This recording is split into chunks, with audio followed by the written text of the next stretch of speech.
کسی بھی اسلامی ریاست کے اندر ریاست کے علاوہ کوئی جہاد کا حکم نہیں دے سکتا. ہمارے پاکستانی جو بچے ہیں ان کا خون جو ہے افغانستان کے ہاتھوں نہیں بہایا جا رہا. آج جو ہے وہ ٹی ٹی پی کی تشکیلیں جو آتی ہیں اس میں سے 70% افغانی ہوتے ہیں. یہ پاکستان کی قربانیوں کا صلہ آپ کو دیا جا رہا ہے. اور پاکستان نے جو ہے ان کو کیا کہہ رہا ہے پاکستان؟ ٹی ٹی پی اور پاکستان میں سے کسی ایک کو آپ چوز کر لیں. افغانستان کو فتنہ الخوارج اور پاکستان میں سے کسی ایک کا انتخاب کرنا ہوگا.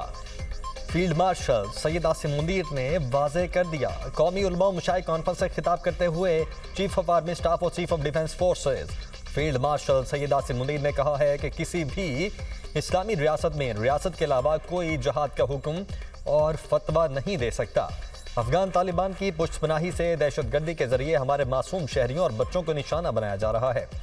فتنہ الخوارج کی جو تشکیلیں افغانستان سے آتی ہیں ان میں 70% افغانی شامل ہیں. فیلڈ مارشل نے ملک کو درپیش چیلنجز، دہشت گردی، قومی سلامتی کے امور پر روشنی ڈالی. اقوام عالم میں پاکستان کے ابھرتے کردار، جنگی تیاریاں اور علم کی اہمیت پر مفصل گفتگو کی.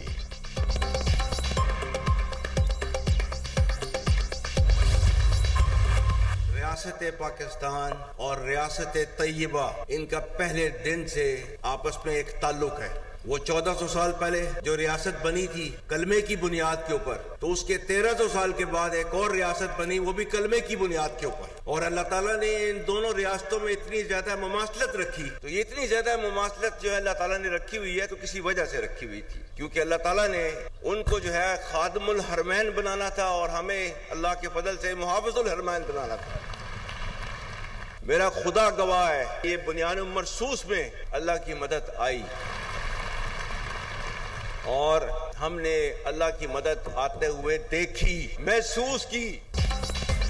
فیلڈ مارشل سید عاصم منیر نے قرآن کی آیات اور مختلف اشعار کا حوالہ دیتے ہوئے پاکستان کے بارے میں اپنا واضح نقطہ نظر پیش کیا. کہا کلمہ طیبہ کی بنیاد پر ریاست طیبہ اور ریاست پاکستان کا قیام ہوا. ریاست طیبہ اور ریاست پاکستان کا آپس میں گہرا تعلق اور مماثلت ہے. اللہ تعالیٰ نے اسلامی ممالک میں سے محافظین حرمین کا شرف پاکستان کو عطا کیا. دونوں ریاستوں میں مماثلت کی وجہ یہ ہے کہ رب کائنات نے انہیں خادم الحرمین بنانا تھا اور ہمیں محافظ الحرمین بنانا تھا. آپریشن بنیان مرصوص میں اللہ کی مدد آتے دیکھی اور محسوس کی. جن قوموں نے اپنے اسلاف کی علمی اور فکری میراث اور قلم کی طاقت کو چھوڑ دیا وہ ذبحالی کا شکار ہو گئی. کانفرنس کا انعقاد 10 دسمبر 2025 کو اسلام آباد میں ہوا.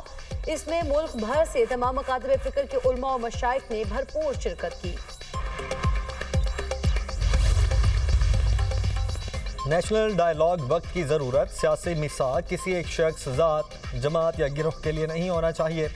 وفاقی وزیر قانون اعظم نذیر تارڑ کا تقریب سے خطاب. کہا پاکستان کو سیاسی اور معاشی استحکام چاہیے. سیاستدان کا کام معاملات کو ڈائیلاگ سے حل کرنا ہے. وطن عزیز کے لیے بات چیت کرنا ہوگی. مخالف کی بات تحمل اور برداشت سے سننی چاہیے. اس سے آگے کے راستے نکلتے ہیں.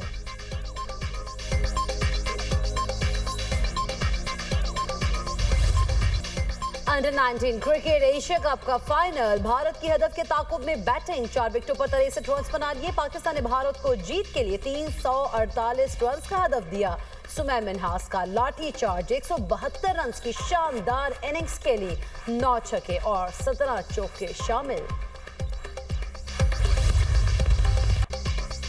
آسٹریلیا نے انگلینڈ کو 82 رنز سے شکست دے کر ایشیز سیریز نام کر لی. 435 رنز کے ہدف کے تعاقب میں انگلینڈ ٹیم 352 رنز پر ڈھیر. آسٹریلوی ٹیم دوسری اننگز میں 349 رنز بنا کر آؤٹ. ٹریوس ہیڈ 170 رنز کے ساتھ نمایاں رہے. آسٹریلیا نے پہلی اننگز میں 371 رنز بنائے تھے. جواب میں انگلینڈ کی ٹیم 286 رنز بنا سکی تھی. 5 میچز کی سیریز میں آسٹریلیا کو 3-0 کی فیصلہ کن برتری حاصل. Alex Carey man of the match قرار.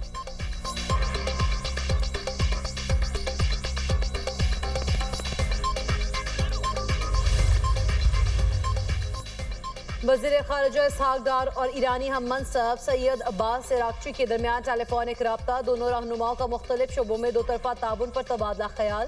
ترجمان دفتر خارجہ کے مطابق وزراء خارجہ نے خطے کے اہم امور پر گفتگو کی.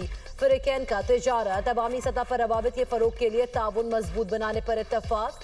رہنماؤں کا خطے کے امن اور ترقی کے لیے تعاون جاری رکھنے کے عزم کا بھی اظہار.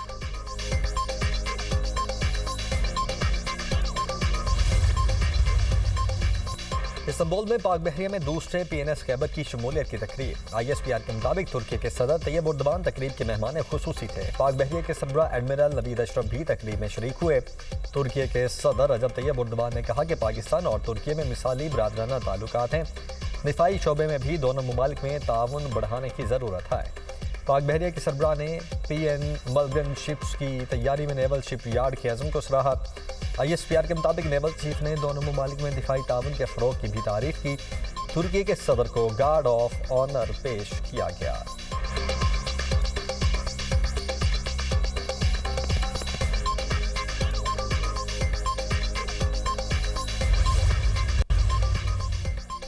ملک بھر میں تمام سولر صارفین کے لیے نیٹ میٹرنگ پالیسی تبدیل کرنے کی منظوری۔ وزارت توانائی نے اسٹیک ہولڈر سے مشاورت کے بعد منظوری دی۔ نیٹ بلنگ میں صارفین کے لیے نئی فی یونٹ قیمت مقرر کی جائے گی۔ سولر صارفین کو اضافی سرچارج کی جگہ فی یونٹ تبادلہ ملے گا۔ جو یونٹ سولر سے پیدا ہوں گے ان کا فکس ریٹ ہوگا۔ صارفین سے سولر معاہدے کی مدت 5 سال کر دی گئی۔ آئندہ 25 کلو واٹ سے کم لوڈ کا لائسنس نیپرا سے لینا لازم ہوگا۔ وزارت توانائی حکام کے مطابق نئی پالیسی کے بغیر چلنا ممکن نہیں۔ رولز اور ٹیرف وقت کے ساتھ تبدیل ہوتے رہتے ہیں۔ صارفین کو اس سے زیادہ فرق نہیں پڑے گا۔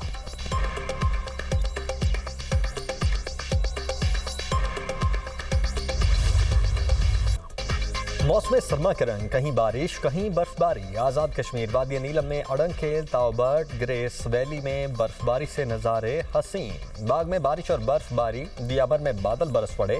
بالائی علاقوں میں برف باری سے سردی کی شدت میں اضافہ۔ بابوسر ٹاپ کے پہاڑوں نے سفید چادر اوڑھ لی۔ چترال میں آسمان سے گرتی برف سے موسم حسین۔ بٹگرام میں طویل خشک سالی کے بعد ابر رحمت برس پڑی۔ اسلام آباد اور راولپنڈی میں مطلع ابر آلود۔ مختلف علاقوں میں بوندا باندی۔ بلوچستان میں بھی بادل برسے، سردی کی شدت میں اضافہ۔ مری اور گلیات میں رم جھم۔ بھکر، ہری پور، خوشاب، جوہر آباد میں بارش نے جاڑے کی شدت بڑھا دی۔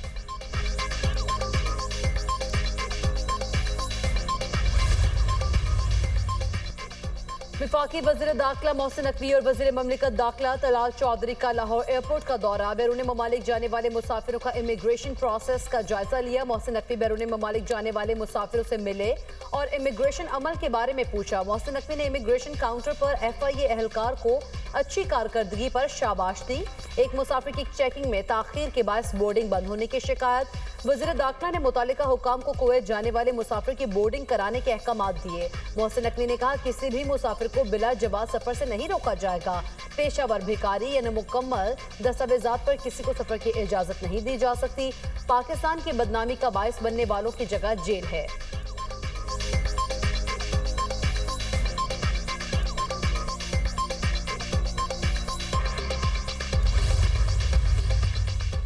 وزیر اعلیٰ پنجاب مریم نواز سے موریشیس کے ہائی کمشنر کی ملاقات۔ دو طرفہ تعلقات، تجارت اور نمائش کے انعقاد پر زور۔ مریم نواز کا موریشیس کے ساتھ تجارتی اور معاشی تعاون کو مضبوط کرنے کے عزم کا اظہار۔ تعلیم، سیاحت، زراعت اور عوامی تبادلوں کے شعبوں میں مزید تعلقات بڑھانے پر اتفاق۔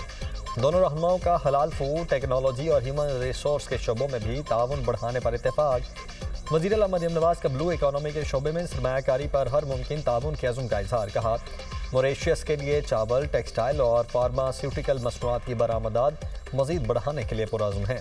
دونوں ممالک کے درمیان ثقافتی تعلقات اور باہمی احترام پر مبنی دیرینہ دوستانہ تعلقات ہیں۔